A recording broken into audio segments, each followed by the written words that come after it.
Hello everyone, today we are going to take a look at a smartphone. It's Xiaomi Redmi 3 Pro.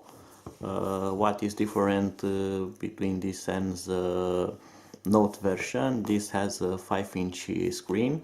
It doesn't have a 5.5 inch screen, but this has a octacore CPU, a Snapdragon CPU, 3 gigabytes of RAM memory, and it has 32 gigabytes of internal storage, which is also expandable by means of a micro SD card. So let's see what we get in the box. Of course, we should get a mobile phone, and here it is. Comes with a pre-applied protector, but this is for transport purpose, and of course some stickers on the back. This is the fingerprint reader, camera here, and a sleek design, headphone jack here, tray for the cards, micro USB port, and usual keys. Right, so let's see what else we get here. So inside we have a small leaflet, which is in, of course, Chinese, and this clip for taking out the slot for the cards, and we also get a micro USB cable, and of course a charger which has an output of 2 amps at 5 volts. So let's move on to the phone. So the phone has powered up, it has enough battery to run, and here we go. No greetings, which is okay. I don't like to set up 1000 apps before startup, and it also seems to be pretty clean, as it doesn't seem to have a lot of pre-installed apps. It's just a collection of basic apps, which is also okay. I'm going to install some apps on it to see how it performs. I'm going to start with AnTuTu benchmark to see what score we can get out of this.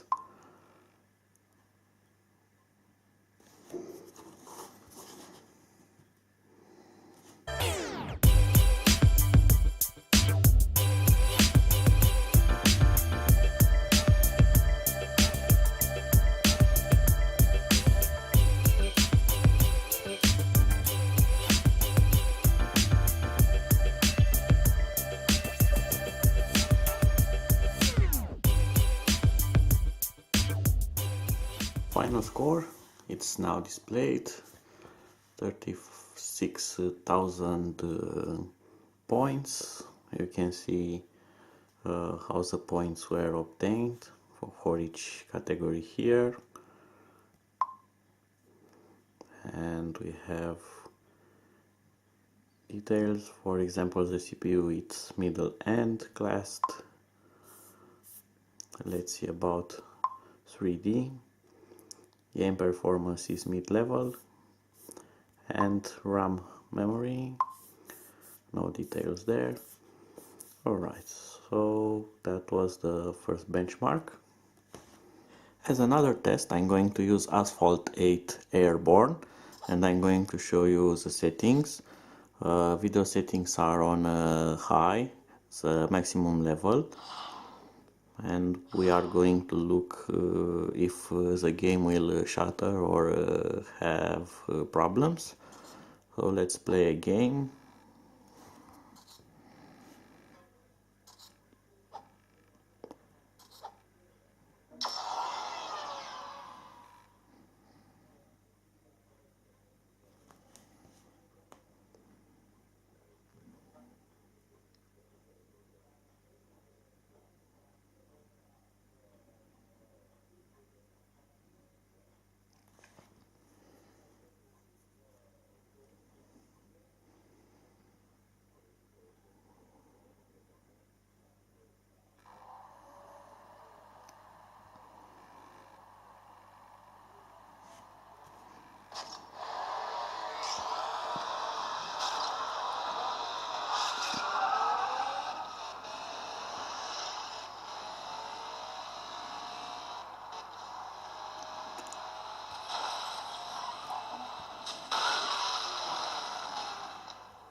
The game seems to be very smooth.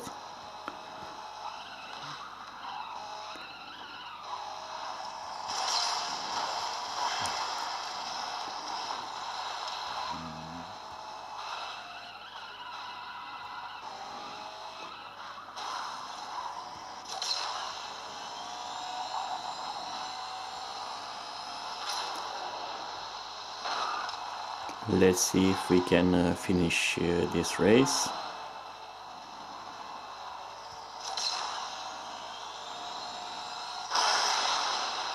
Maybe not in this kind of way.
No more nitro.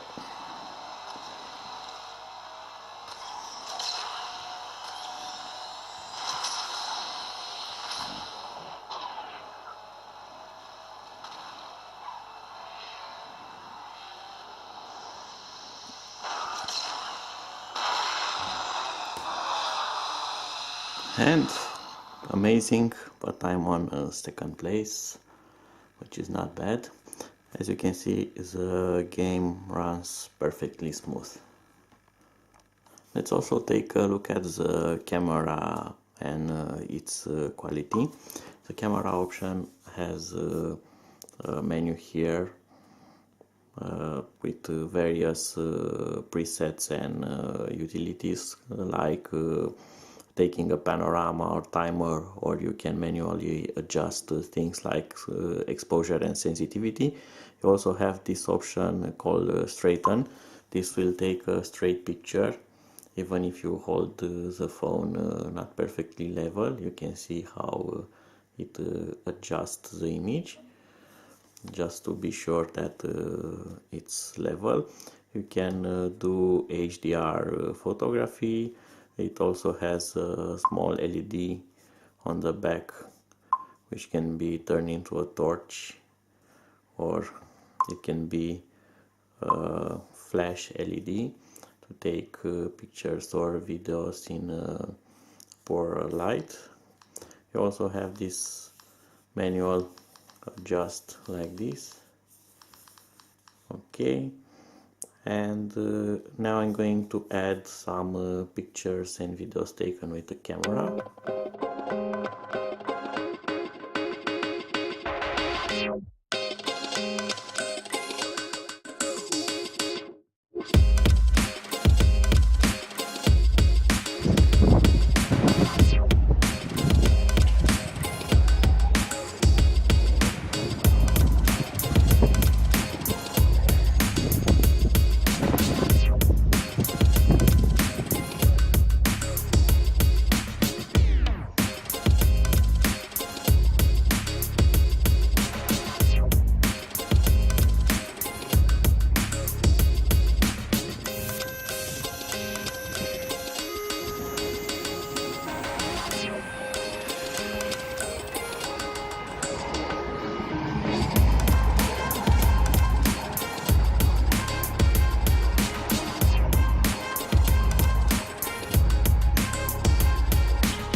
samples were taken with the phone's camera.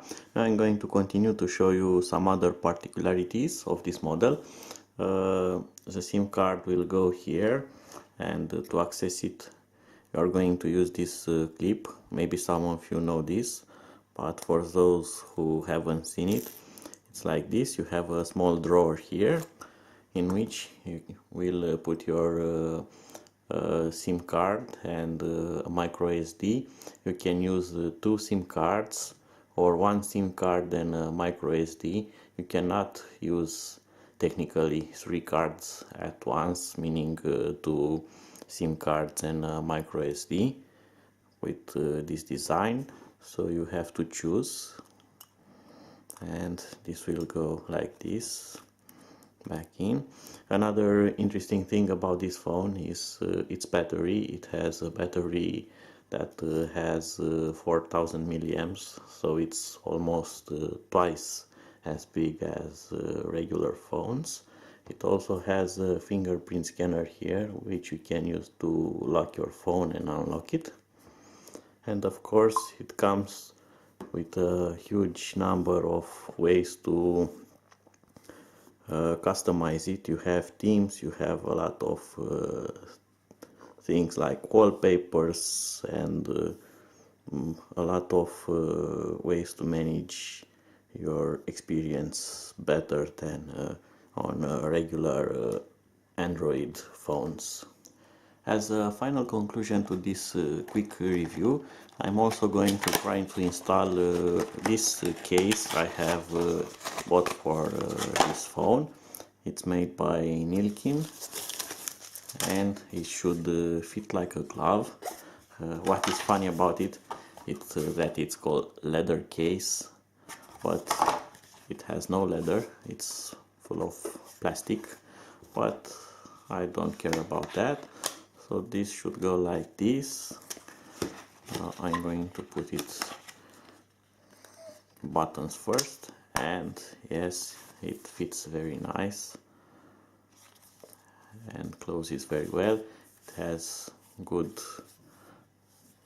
cuttings around important things like camera and sensor, and also the speaker here, and leaves plenty of access to the switches, and has a good border around the phone to protect it better, which is nice, and it will prolong its well-being for a period of time. So until next time, bye bye.